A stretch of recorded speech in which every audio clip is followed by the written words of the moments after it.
बिस्मिल्लाहिर्रहमानिर्रहीम। Dear friends, अस्सलाम वालेकुम। Babar Nadeem here. Dear friends, आज हम इंशाल्लाह जो है पुलिस आर्डर उसको कंप्लीट करेंगे। डियर फ्रेंड्स, अगर आप मुनासिब समझें तो जो लेक्चर्स हैं या जो हमने एक टेक्स्ट बनाया हुआ है कि लिंक दिया हुआ है चैनल का, जो व्हाट्सएप पे शेयर भी हुआ है, प्लीज़ उसको डेली बेसिस पे अपने व्हाट्सएप स्टेटस पे लगाया करें। उसको लेक्चर्स को मुख्तलिफ लॉयर्स के जो फोरम्स हैं उसके ऊपर शेयर किया करें। और इसके अलावा आप एक वो ब्रॉडकास्ट लिस्ट भी बना सकते हैं व्हाट्सएप पे, उसमें सारे लॉयर्स ऐड करके उनको भी आप फॉरवर्ड कर सकते हैं। और उसका मकसद क्या होगा? उसका मकसद ये है कि हम एक जो स्ट्रगल कर रहे हैं वो एक इंस्टीट्यूशन बन जाए, उसमें ज़्यादा से ज़्यादा लोग जो हैं वो शामिल हो जाएं। तो आपके पार्ट पे यही एक कंसिडरेशन है कि जो मैं आपसे नॉलेज शेयर कर रहा हूँ, मैं आपके लिए वसीला बन रहा हूँ, आप दूसरों के लिए वसीला बने। Thank you so much dear friends. आज हमने पढ़ना है, ये सिलेबस में ये आर्टिकल्स हैं, ये हमने देखने हैं, ठीक है। और और ऑनेस्टली स्पीकिंग ये जो है वो पुलिस रूल्स तो हमने पढ़ लिए हैं। ये जो आर्टिकल है ऑनेस्टली स्पीकिंग, ये आप खुद भी पढ़ सकते हैं, ये बहुत इजी है। और पढ़ते हुए आप साथ में जो उर्दू वाला बेर एक्ट है उसको भी आप जो है वो कंसिडर कर सकते हैं। अगर आपके पास ये एक्ट नहीं है तो एडमन जो है तंजीला वो इसको जो है वो अपलोड कर देगी, और वो A to Z फाइल जो है वहाँ से आप इसको क्या कर सकते हैं, एक्सेस कर सकते हैं। तो जी शुरू करते हैं। इंशाल्लाह कोशिश करूँगा जल्दी से मैं इसको ख़त्म करूँ। अच्छा, एक मैं वैसे आपको एक बात बताता हूँ। हमने जब पहला लेक्चर पढ़ा था तो हमने ये पढ़ा था कि बहुत सारी ब्रांचेज़ हैं, बहुत सारी ब्रांचेज़ हैं, और वो ब्रांचेज़ जो हैं पुलिस की ब्रांचेज़ हैं, और उनका कोई ना कोई जो है वो फंक्शन है, उनका कोई ना कोई क्या है, फंक्शन है, ठीक है। अच्छा, वो जो मैंने आपको पढ़ाया था उस पे ज़रा सेक्शन 8 है बेसिकली। हम सेक्शन 8 को जो है वो एक नज़र देख लेते हैं। ये देखिए, ये देखिए, the police to be organized on functional basis.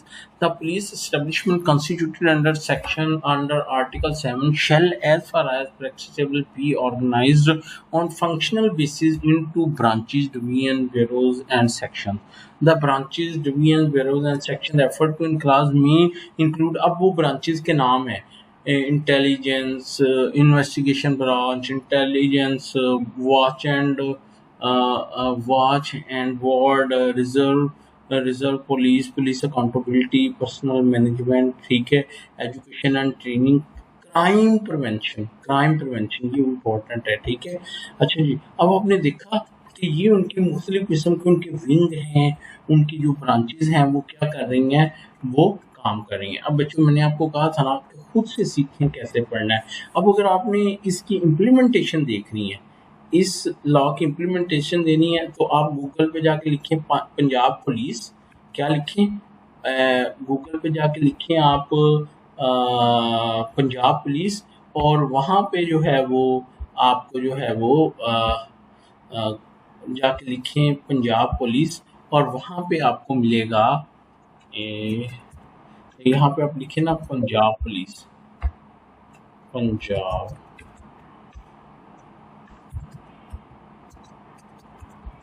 ये देखिए, ये पंजाब पुलिस आ गया, ठीक है।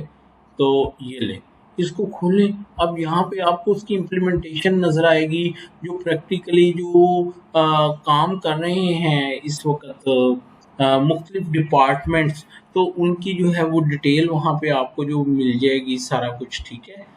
खुल जाओ, चलो ये खुलता है तो मैं आपको जो है वो दिखाता हूँ। उतनी देर हम लोग जो है वो कुछ और कर लेते हैं, ठीक है।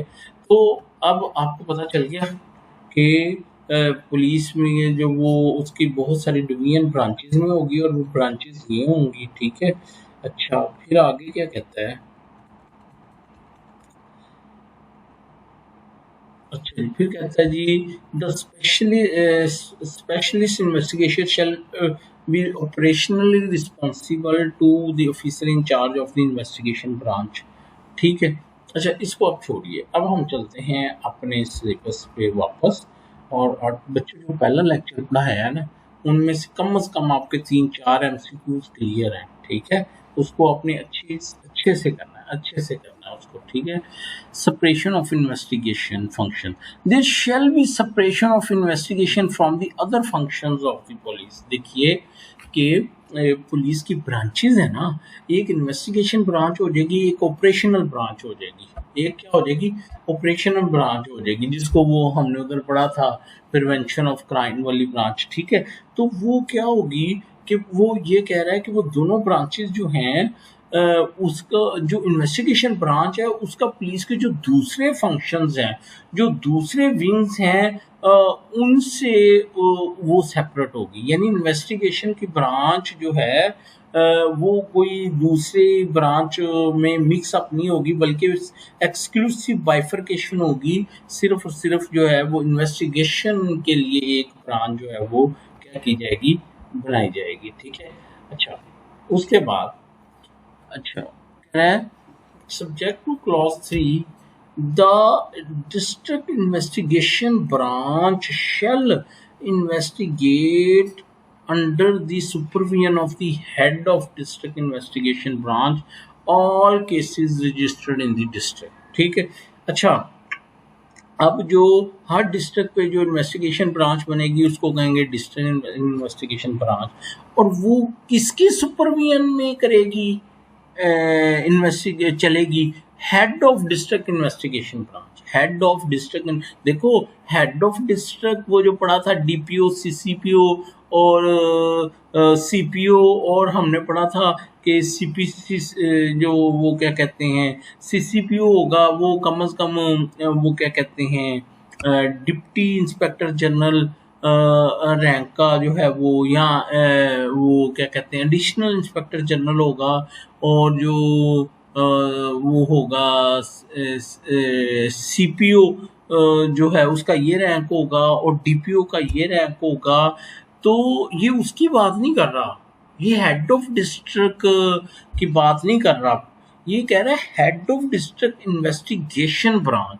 ठीक है, अच्छा जी, all cases registered in the, तो ये कह रहा है जी कि the district investigation branch shall investigate under the supervision of the, यानी उनका एक हेड होगा जिसको head of district investigation branch कहेंगे, और जो भी डिस्ट्रिक्ट में जो केसेस रजिस्टर्ड होंगे वो उसके अंडर चलेंगे, वो उस हेड के नीचे चलेंगे। अच्छा, आपके ज़हन में क्वेश्चन आ रहा होगा, सर ये head of district investigation branch जो है इसका रैंक क्या होगा? तो इसके लिए आप थोड़ी देर के लिए जो है वो सेक्शन 4-5 में चलते हैं। अच्छा अभी चलते हैं, वो वहाँ पे बताएगा कि इनका रैंक क्या होगा। ठीक है, एनी हाउ अब अगला कहता है द प्रोविंशियल पुलिस ऑफिसर में, अब प्रोविंशियल पुलिस ऑफिसर कौन होता है? IG. may notify the offences which shall be investigated by the investigation officer in the police station under the supervision of the officer in charge of the police station, and if an offence in case is required to be registered by district investigation, then the entire case shall be investigated by the investigation branches। देखो बच्चों, जो छोटे छोटे offences हैं वो तो police station पे ही चलेंगे, जैसे चोरी का हो गया, छोटे छोटे ऑफेंसेज। ठीक है, अच्छा वो पुलिस स्टेशन पे ही चलेंगे और वहीं पे उसकी इन्वेस्टिगेशन चलेगी। लेकिन जो हीनियस किस्म के ऑफेंस होंगे, जिनकी पनिशमेंट डेथ हो एटसेट्रा होगी, वो ऑफेंसेस जो हैं वो चलेंगे किस में? वो चलेंगे जो इन्वेस्टिगेशन ब्रांच है, डिस्ट्रिक्ट इन्वेस्टिगेशन ब्रांच, जिसको हेड कर रहा है डिस्ट्रिक्ट इन्वेस्टिगेशन ब्रांच का जो हेड है, उसकी सुपरविजन में जो चल रही है, बड़े ऑफेंसेस वहाँ पे चलेंगे। ठीक है, और ये वाली जो बात है वो कहता है कि ये जो आईजी है वो फैसला करेगा कि कौन से ऑफेंसेस हैं जो के नीचे पुलिस स्टेशन पे चलने हैं, और कौन से ऑफेंसेस हैं जो कि हेड लेवल के ऊपर, डिस्ट्रिक्ट लेवल के ऊपर जो स्पेशल इन्वेस्टिगेशन ब्रांच है वहाँ पे चलने हैं। ये बात अलग है कि जो डिस्ट्रिक्ट इन्वेस्टिगेशन ब्रांच का जो सुपरवाइजर है, वो पुलिस स्टेशन में जो इन्वेस्टिगेशन हो रही है वो उसका भी हेड है, लेकिन इन्वेस्टिगेशन जो है वो छोटे ऑफेंसेस की पुलिस स्टेशन पे चलेगी, और जो बड़े ऑफेंसेस हैं वो जो ब्रांच बनेगी अलहदा से वहाँ पे चलेगा। अच्छा, फिर वो ये कहता है कि अगर आयु ये sorry the provincial police officer ये कह दे कि एक केस जो है वो पुलिस स्टेशन पे नहीं चलेगा, बल्कि वो कहाँ पे चलेगा, वो ब्रांच के अंदर चलेगा, तो उस सूरत में फिर वो जो इन्वेस्टिगेशन है वो सारे का सारा केस जो है वो डिस्ट्रिक्ट इन्वेस्टिगेशन ब्रांच को जो है वो भेज देगी। क्योंकि बच्चों को लो समझ आ गई आपको मेरी बात की। अब subsection 4, the district investigation branch other than in the capital city district or city district shall be headed। लो भी अब वो बात आ गई ऊपर कि उसका रैंक क्या होगा। तो जो DIB यानी डिस्ट्रिक्ट इन्वेस्टिगेशन ब्रांच है उसका head not below the rank of superintendent of police होगा। बच्चों सिंपल याद रखो कि जितनी भी पुलिस की ब्रांचेज है ना, और उसमें जो होंगे हेड होंगे वो SP होंगे। वो क्या होंगे? SP होंगे। अच्छा, वो SP होगा and shall consist of such other police officers and shall consist of such other police officers as the provincial police officer may determine। लो जी, अच्छा एक तो उन्होंने कहा है कि उसका हेड जो है वो not the below of rank of, मुझे पानी तो पिलाओ, ठीक है, कि वो not the below the rank of the superintendent of police होगा। और दूसरा ये है कि उसके साथ और लोग भी होंगे उस ब्रांच के अंदर जिनकी अपॉइंटमेंट किसके कहने पे होगी, जिनका फैसला कौन करेगा? IG करेगा। जज़ाकल्लाह। इसकी समझ आ गई आपको? अच्छा, ऊपर तो हमने पढ़ा था ना, याद करो, अब मैं रिपीट नहीं करूंगा। एक डिस्ट्रिक्ट की 3 किस्में थी, सिंपल डिस्ट्रिक्ट या सिटी डिस्ट्रिक्ट या कैपिटल सिटी डिस्ट्रिक्ट। अब कहता है in capital city district and a city district the district investigation branch shall be headed by a police officer not below the rank of deputy inspector general of the police and senior superintendent of police respectively and shall consist of such police officer as the provincial government may lodges। वो कह रहा है जो capital city district है वहां पे deputy inspector होगा, ठीक है, और जो दूसरा होगा वो क्या कहते हैं सिटी डिस्ट्रिक्ट, वहां पे कौन होगा? सुपरिटेंडेंट ऑफ पुलिस होगा। तो बच्चों समझ आ गई आपको मेरी बात की? वैसे मैं आपको बता देता हूँ, देखो इसको इस तरह भी याद रखो ना कि जो हमने पढ़ा था, मुझे याद है जो कैपिटल सिटी डिस्ट्रिक्ट था उस पर हमने देखा था कि एडिशनल इंस्पेक्टर जनरल बैठता था, ठीक है, और जो सिटी डिस्ट्रिक्ट था उस पर हमने देखा था कि डिप्टी उसका जो हेड है वो डिप्टी जो है डिप्टी इंस्पेक्टर जनरल होता है, ठीक है, और जो होता है वो क्या कहते हैं डिस्ट्रिक्ट, वो सीनियर सुपरिटेंडेंट ऑफ पुलिस होता है। अब इनका एक एक रैंक नीचे आ रहे, यानी जो city district capital city district है, हेड इसका होता है क्या? Additional IG। तो इसका फिर जो इन्वेस्टिगेशन का हो जाएगा वो एक नीचे क्या आ जाएगा? डिप्टी इन्वेस्टिगेशन आ जाएगा।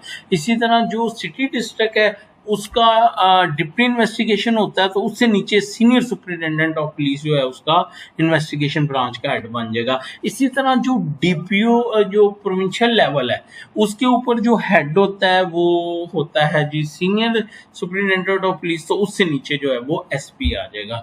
तो होप कि आपको मेरी बात की समझ आ गई, ठीक है। अब सब सेक्शन 6 है, in order to institute functional specialization in each region, the provincial government shall determine the investigation organization and jurisdiction as and when required at the level of district, city district, capital city district or dominion with the city district or capital city district। बड़ा simple सा है, वो ये कह रहा है कि जो IG है, PPO है, वो क्या करेगा? वो ये डिसाइड करेगा कि जो नीचे इन्वेस्टिगेशन होनी है किसी भी डिस्ट्रिक्ट में उसकी ऑर्गेनाइजेशन क्या होगी, क्या मतलब कि उसकी ब्रांचेस कितनी होंगी, लोग कितने होंगे, और जुरिस्डिक्शन से मुराद है कि उसका वो एरिया कितना होगा, कितने डिस्ट्रिक्ट उसके अंदर जो है उसका एरिया कहाँ से कहाँ तक होगा कि वो जो है वो क्या कर सके, इन्वेस्टिगेट कर सके। ठीक है, फिर इसी तरह डिस्ट्रिक्ट लेवल पे, सिटी डिस्ट्रिक्ट, कैपिटल डिस्ट्रिक्ट और डिवीजन लेवल पे, ठीक है, जो है वो, अच्छा वो ये कह रहा है कि जो डिस्ट्रिक्ट होगा, चाहे वो जोन सा भी होगा, उस लेवल पे इन्वेस्टिगेशन की ऑर्गेनाइजेशन क्या होगी, और वो जो डिस्ट्रिक्ट है उसकी आगे सब डिवीजन्स कैसे होंगी, कितनी होंगी, यानी उसमें पुलिस स्टेशन कितनी होंगे, कहाँ कहाँ पे होंगी, चौकियाँ कहाँ पे होंगी, तो वो कह रहा है ये सारा कुछ कौन करेगा, ये पीपीओ यानी आईजी करेगा। आईजी रैंक है और पीपीओ पोस्ट है। The member of district investigation branch shall not form part of any police station, and as far as possible, the district investigation branch shall comprise several specialized wings, each wing being responsible for investigation of one or more type of cases। अच्छा, हो सकता है practically ये ऐसे ना हो, या लाहौर में शायद कुछ हद तक है। तो वो कह रहा है, एक बात तो ये कह रहा है कि वो जो डीआईबी होगी, वो जो बंदा वहां पे काम कर रहा है वो फील्ड में कोई और काम नहीं करेगा।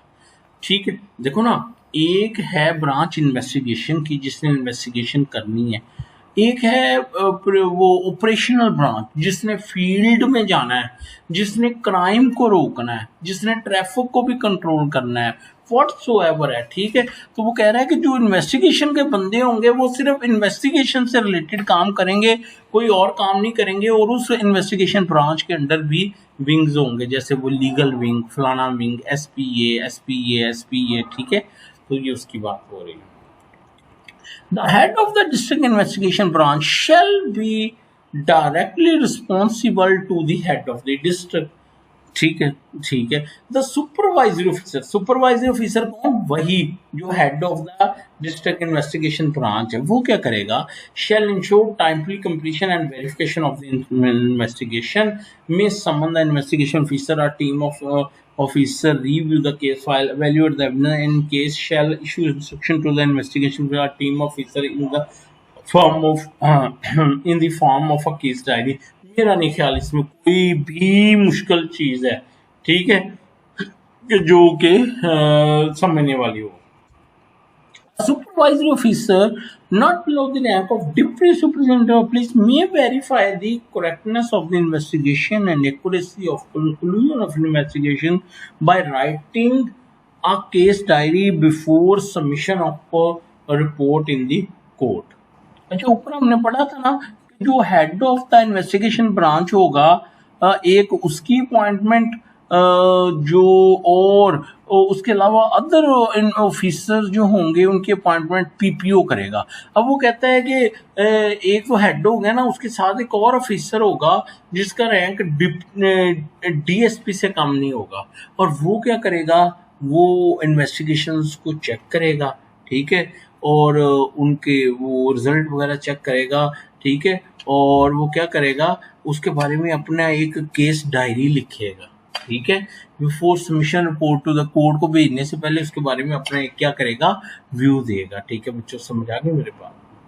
अच्छा, आगे प्रोसीजर है, क्या है, an officer in charge of the police station shall immediately after receiving information of an offence inform the district investigation branch of offence which is required to be investigation by district investigation branch। लो जी, जाहिर बात है offence तो नीचे वाले level पे ही होना है ना।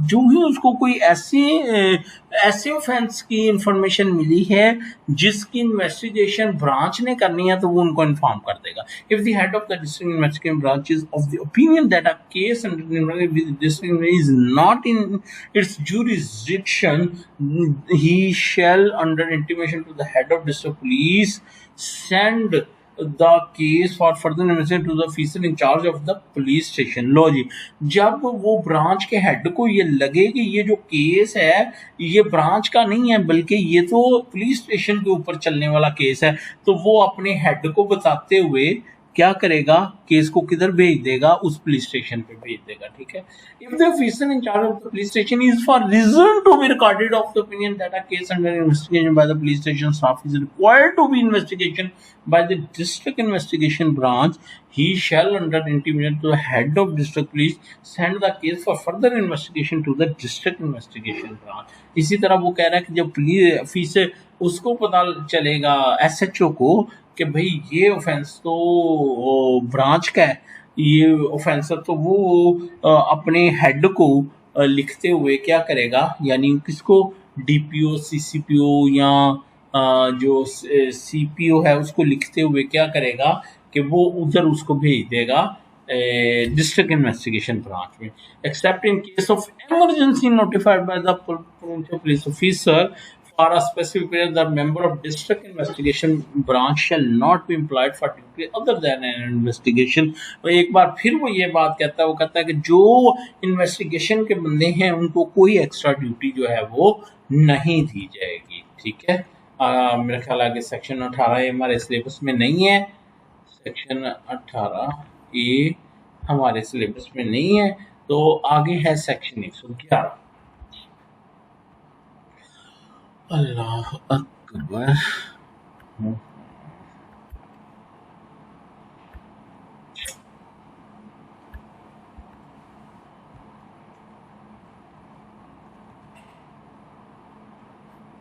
अच्छा, function of criminal justice coordination committee. देखो बच्चों, मैं ना इससे पहले ये बताऊं, मैं आपको वो यहाँ से बताता हूँ। सेक्शन 109 कहता है establishment there shall be a criminal justice coordination committee in a district. अच्छा, और 110 बताता है कि वो उस कमेटी में कौन कौन होगा, उसमें चेयरपर्सन होगा सेशन जज, और इसके अलावा जो डीपीओ या सीपीओ या सीसीपीओ होगा वो भी शामिल होगा।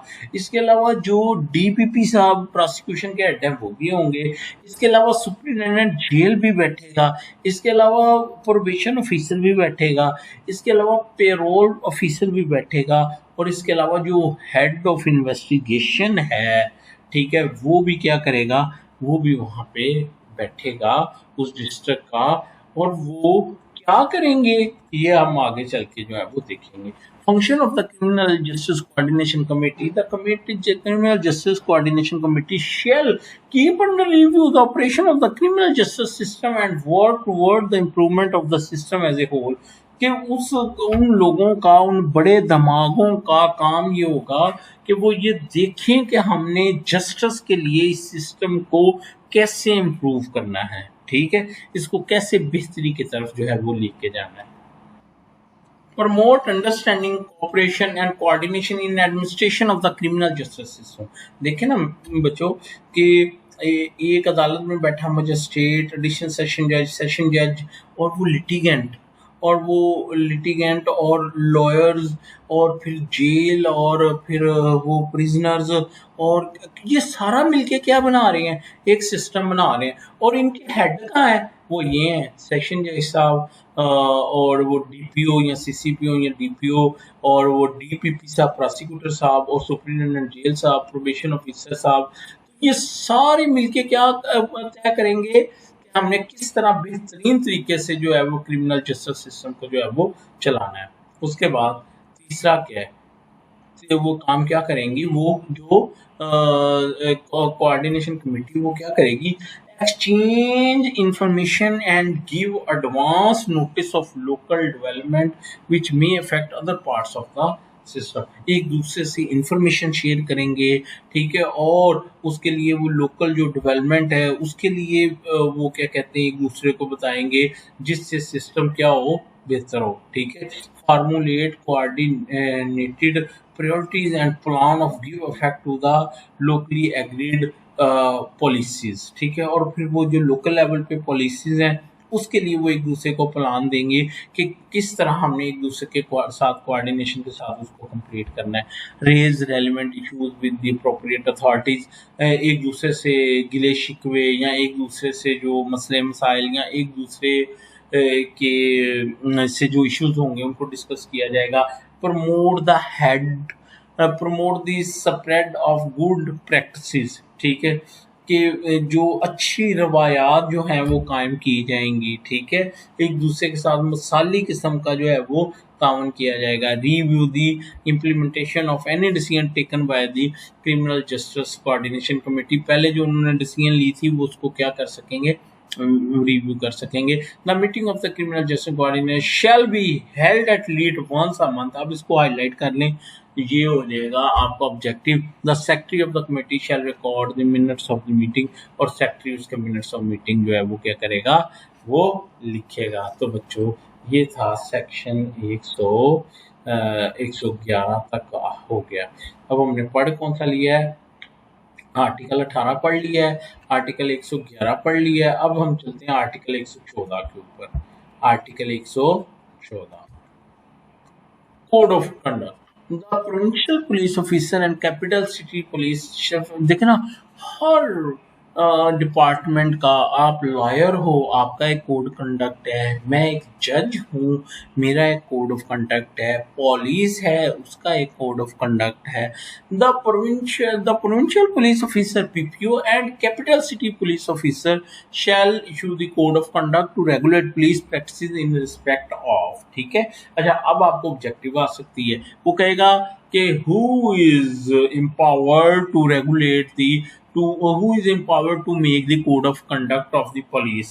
नंबर 1 पे कहेगा पीपीओ, नंबर 2 पे कहेगा सीसीपीओ, और नंबर 3 पे कहेगा कि जी डीपीओ, नंबर 4 पे कहेगा जी ऑल ऑफ अबव, और नंबर 5 पे वो कहेगा के ए एंड बी। तो ये अब आप देखें ना, मैंने एक आइडिया दिया है कि इस एंगल को लेके चला करें कि इस तरह का वो एक एमसीक्यूज बना सकता है। इन respect of the exercise of the police officers of statutory power of stop and search, ठीक है, कि ये जो नाका लगा लेते हैं और सर्च करते हैं, इसके बारे में जो पुलिस की पावर्स हैं, ठीक है, उसको उन्होंने किस तरह से रेगुलेट करना है, ठीक है।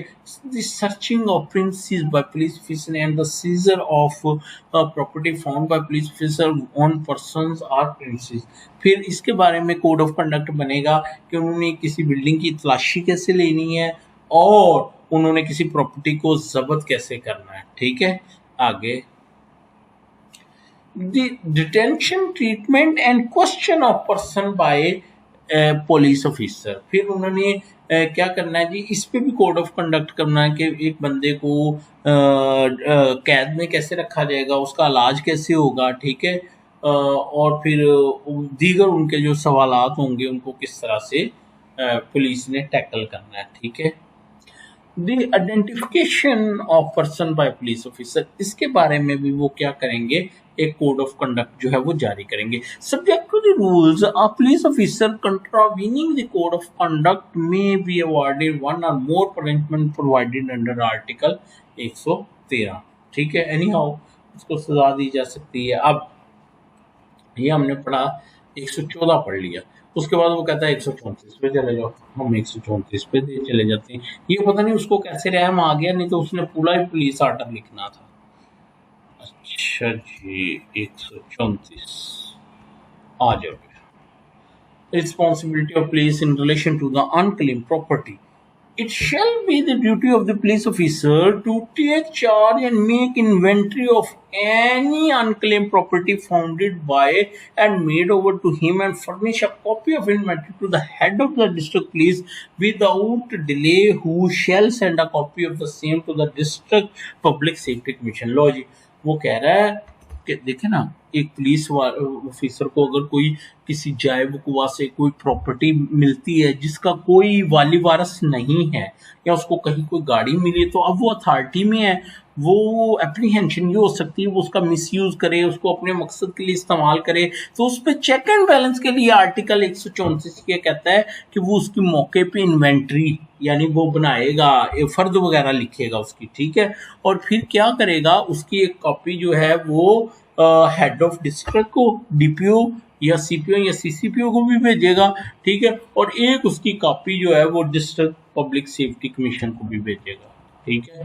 Procedure for disposal of unclaimed property, where any property has been taken charge of article 134, head of district police shall issue a proclamation within 15 days in the precise manner specifying the article of which such property consists and requiring that any person who may have a claim thereto shall appear before him or some other officer not below the rank of assistant superintendent of police or deputy superintendent of police, especially authorized in this behalf, and establish his claim within 3 months from the date of such proclamation. Article 135 ये कहता है कि वो जो DPO है या CCO DPO वो एक प्रोक्लेमेशन यानी इश्तिहार देंगे और वो उसमें क्या कहेंगे कि 15 दिन के अंदर अंदर अगर किसी का इस प्रॉपर्टी के बारे में क्लेम है तो वो जो है ये वाले ऑफिसर जो हैं जो कम अज कम एएसपी या डीएसपी होंगे उनके रूबरू क्या हो जाए पेश हो जाए, ठीक है। और एक बंदा जो है वो उसके पास ये होगा कि वो 3 महीनों के अंदर अंदर जो है वो अपना क्लेम कर सकता है प्रॉपर्टी का, ठीक है। फिर if the property or any party is subject to speedy and natural decay of the property appear to be of the value of less than 1,000 rupees, it may forthwith be disposed of in the prescribed manner under the order of head of district police, and the net proceed of such sale shall be dealt with in the manner provided under Article 136 and 137. ये गलत लिख गया, ये लिखना था appear to be of value not less than 100,000 rupees. क्या वो property जो कि पेरिशेबल नेचर की है, जाया हो जाएगी और उसकी कीमत भी 1,000 रुपये से ज्यादा है, तो उस सूरत में क्या होगा, प्रॉपर्टी को फौरन डिस्पोज ऑफ किया जाएगा किसके ऑर्डर के तहत, हेड ऑफ डिस्ट्रिक्ट के तहत, और उसकी जो प्रोसीड होगी, जो वो आएगी इनकम होगी उस चीज को बेचने से, उसको फिर वो कहता है आगे 136 में बताऊंगा कहूंगा। When any person who has claimed to property is required by proclamation under to appear before an officer authorized by the head of district police and establish his claim, such officer shall forward the record of proceeding of the head of district police।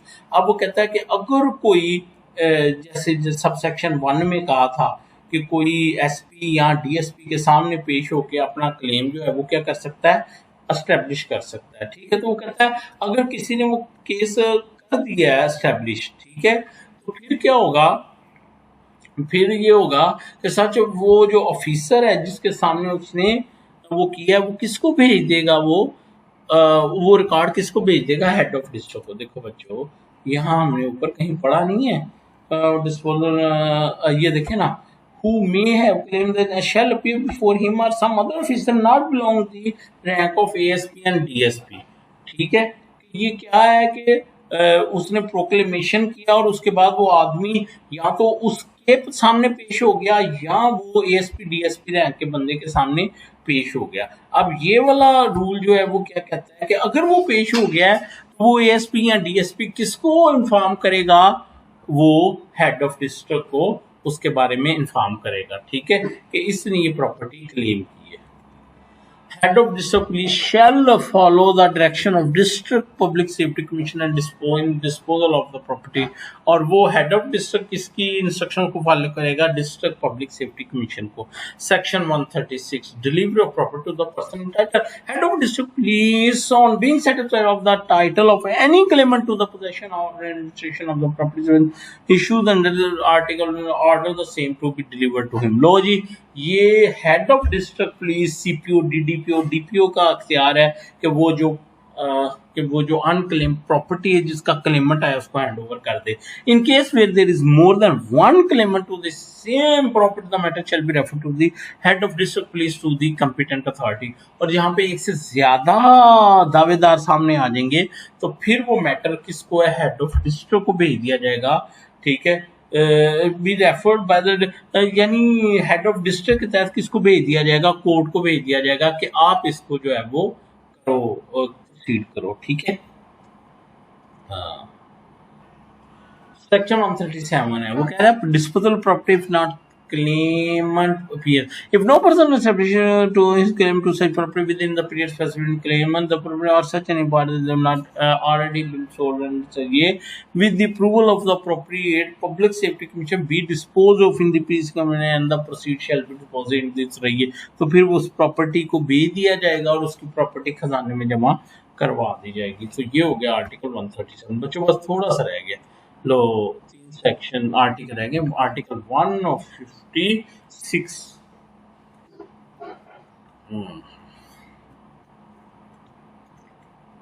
155 to 151, 155.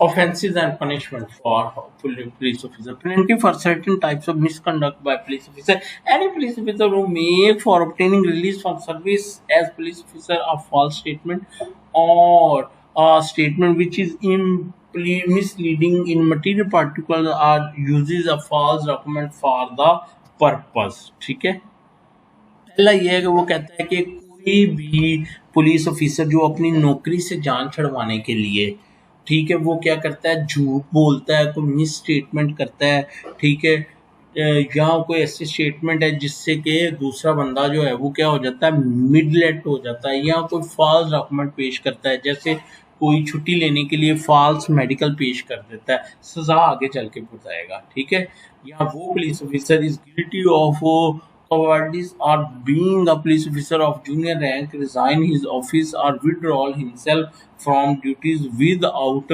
permission. कहता है कोई police officer जो कि बुजदली का मुजाहरा करता है नौकरी के दौरान, या एक पुलिस जूनियर है वो पुलिस ऑफिसर, तो अपने उधर से रिजाइन कर देता है, ठीक है, या विदाउट परमिशन ड्यूटी करना छोड़ देता, तो ये भी क्या होगा, ऑफेंस होगा, ठीक है। अच्छा, guilty of any willful breach or neglect of any provision of law and any rules or regulation or any other which is bound to observe or obey, और या वो किसी ऐसे लॉ की वायलेशन करता है जिसका वो मन था, या is guilty of any violation of duty, या अपनी किसी ड्यूटी की वायलेशन करता है, या is found to in a state of intoxication, या वो नशे की हालत में, ड्यूटी के वक्त नशे की हालत में मिलता है, तो या मैलंगर का मतलब है कि बहाने करना, बीमारी के बहाने करना, ठीक है, और फाइन का मतलब भी यही है, कोई ढोंग करना, ठीक है। अब देखिए ना, आपके पास एक डिक्शनरी होनी चाहिए, ये ठीक है, फीन का वो कह रहा है make believe with intent to deceive, या धोखा देना, या खुद को क्या करना, वो हर्ट करना, किस मकसद के लिए, कि मैं ड्यूटी के लिए अनफिट हो जाऊं। अब बच्चों ये जो एफ है ना, देखिए ना, थोड़ा सा मुश्किल हुआ ना इसको पढ़ने में, तो कोई बात नहीं, आ जाओ उर्दू में आओ, अब उसको पढ़ो तो तुम्हें भूलेगा नहीं। बीमारी का ढोंग करता है या बहाना करता है, खुद को ड्यूटी के लिए मौजूद बनाने के लिए खुद को जख्मी करता है, तो एक है बीमारी का ढोंग करना, और फाइन का मतलब है बहाना करना।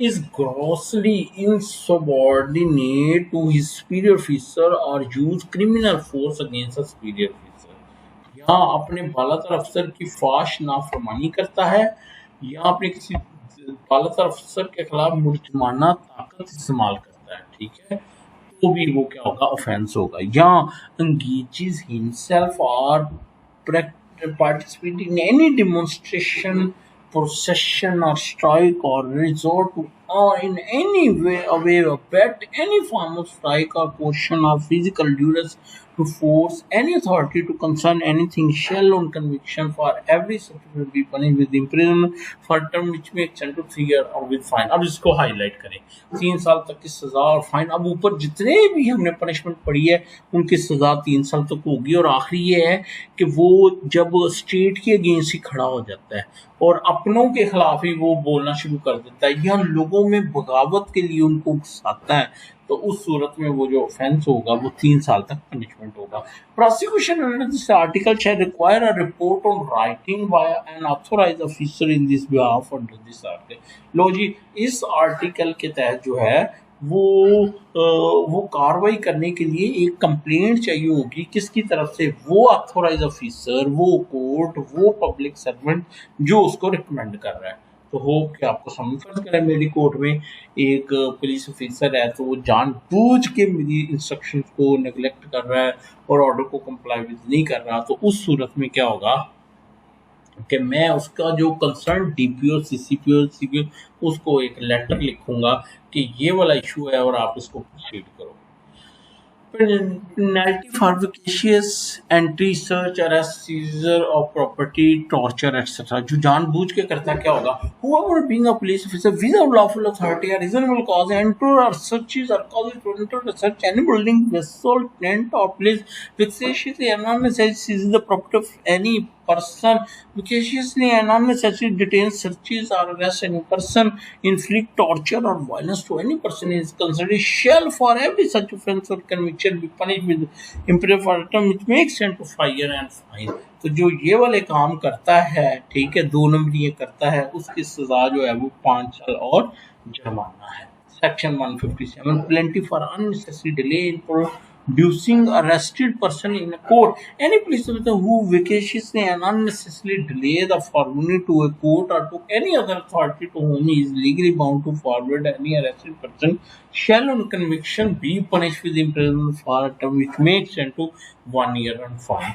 तो जो उसको टाइमली नहीं पेश करता, ठीक है, तो फिर उसको 1 साल तक उस पुलिस ऑफिसर को सजा हो सकती है और साथ में उसको फाइन भी आ सकता है। लास्ट सेक्शन 167 उसने कहा, तो वो भी हम पढ़ लेते हैं, ठीक है।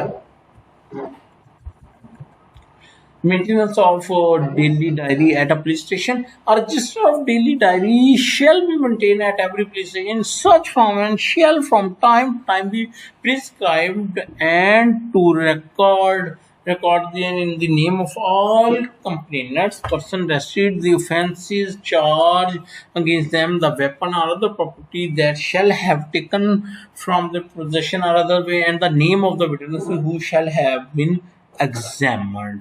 ले जी, अब पुलिस के ऊपर चेक एंड बैलेंस रखने के लिए वो एक रजिस्टर मेंटेन करेंगे, डेली डायरी, जिसमें जितने भी लोग उनके पास डिटेन होंगे, अरेस्टेड होंगे, ठीक है, और उनके अगेंस्ट जो ऑफेंसेस होंगे, जो उनसे वेपन वगैरह रिकवर किए होंगे, वो सारे का सारा उसमें क्या होगा, इंफॉर्मेशन होगी। The district session this may call for any inspection for any such diary, और सेशन जज ये डायरी किसी वक्त भी जो है उसको क्या करवा सकता है, मंगवा सकता है। ये था आर्टिकल 167 बच्चों कंप्लीट हो गया police order. Thank you so much. अल्लाह हाफिज़। खुश रहो, आबाद रहो।